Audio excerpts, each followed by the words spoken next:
Hello everyone. Today's screencast will be on Survive and Thrive as a Physical Education Educator, Strategies for First Year and Beyond, which is a book written by Alyssa R. James. And I'll be your presenter, Thomas Laurie, and I'll be trying to connect it to ideas related to the EdTPA.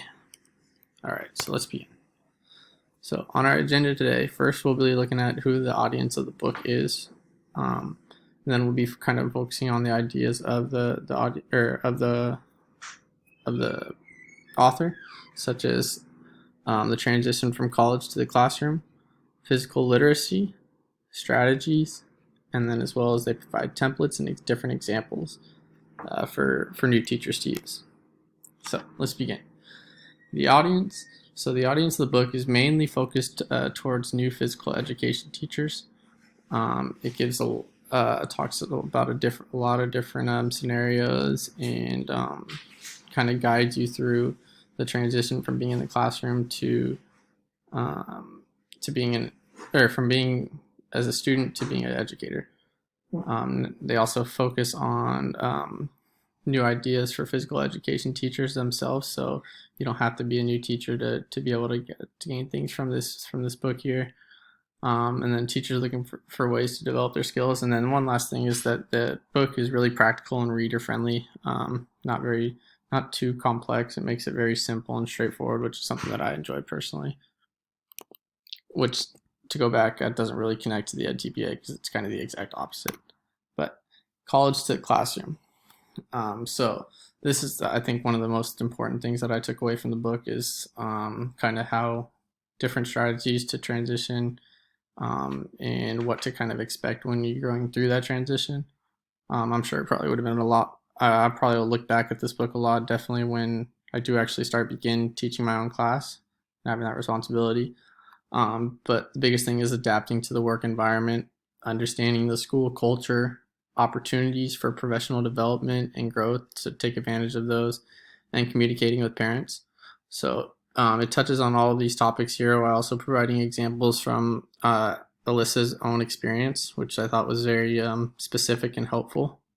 Oops, sorry about that. Didn't mean to neck that on. One thing that she highlights is understanding the school culture, so knowing your surroundings, the community that you're in, and trying to get involved with that. Opportunities for professional development. She strongly encourages that to keep developing and growing as a teacher, and this way you can see new trends and how to connect to students, as well as gain some new ideas and things like that.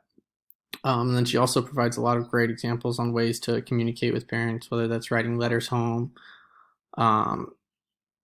making phone calls, just getting involved in the community, different things like that. She highlights on. I think that's very important. Next. Physical literacy. This is probably where it connects most to the EdTPA because we have to do a lot of the physical literacy where we're talking about the vocabulary, the language function, the syntax, the discourse, differentiating instruction. So a lot of this can be connected to what we have to do for the EdTPA. For physical literacy, a lot of it's going to be focused on our skill cues.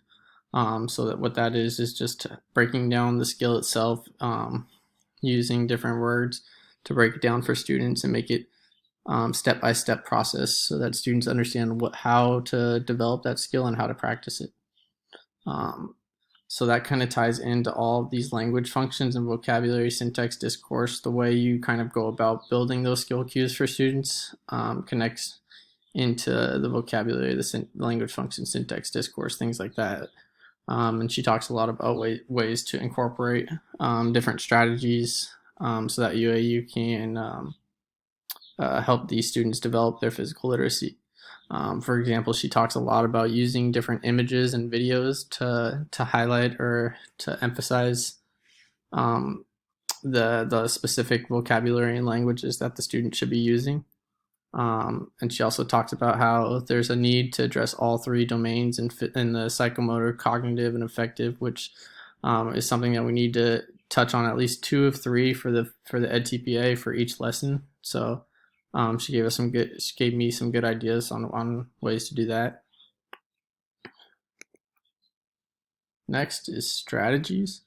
So strategy, I always think that it's helpful to just kind of give strategies as specific as possible, and she does that. The biggest things that she focuses on is organizing, behavioral management, modeling and encouraging, and then checks for understanding. Those were the four biggest points that I took away.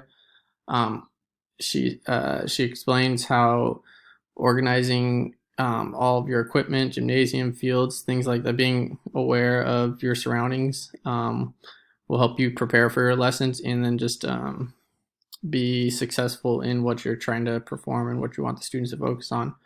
Um, it just makes the whole class more fluid and run more smoothly.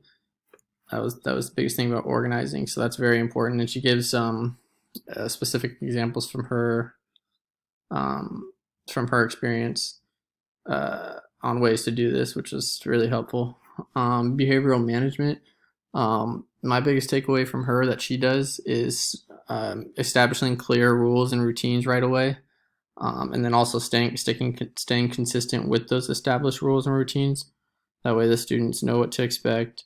They're not surprised by if they're misbehaving, and you have to pull them aside and talk to them, things like that. So establishing it early, so that way you don't have to deal with it later on, or and things like that. And then also just she talks about staying consistent with those rules and routines is helpful for students, and just making students feel more comfortable in the classroom.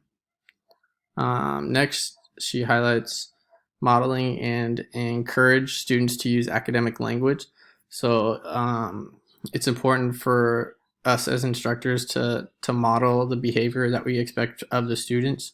So using the specific skill cues when I'm explaining what we're doing, when I'm explaining what we're doing for the lesson, and for the skill development.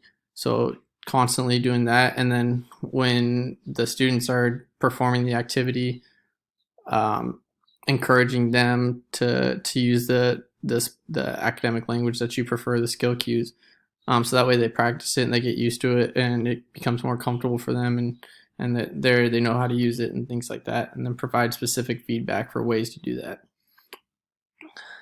And then lastly, we'll go for checks for understanding. She provides a lot of great ways. It's not just by saying, does anyone have any questions? It's actually by having the students repeat what the skill cues are,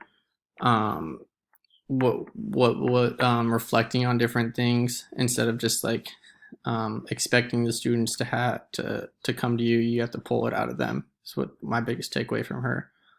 And then also, she explains how you can use this I took away that you can use this in your Ed TPA for background knowledge or things that you have previously studied and connected there. Yeah. So, and lastly, we'll go over the templates and examples. She provides a lot of great templates and examples that hopefully I can transition into my next semester when I'm performing the Ed TPA. Different written and verbal assessments that you can use to perform with students is to use for check for understandings, as well as see the skill development is a great way. She also provides a lot of letters that you can that she's used to write to parents, letters to write to students. She also talks about writing letters to different faculty members and staying connected that way, and just familiarizing yourself with parents, other staff members, and just trying to keep that communication flowing. Contracts. She also talks about doing behavioral contracts with students. This was something I'd heard of, but haven't really seen too many teachers actually do. And I think it's a great strategy that you could use for students to hold them accountable, and you can make them feel a little bit more responsible that way. And that way you have it in paper showing, okay, you agreed to perform a certain way. Why are we not meeting these expectations, and what are we going to do to meet them? So it's a great guide. Next, also a lot of great lesson plans and units that we can use. Which provided me a lot of great ideas and ways to integrate that into my teaching and things like that. Also, how to prepare for substitutes.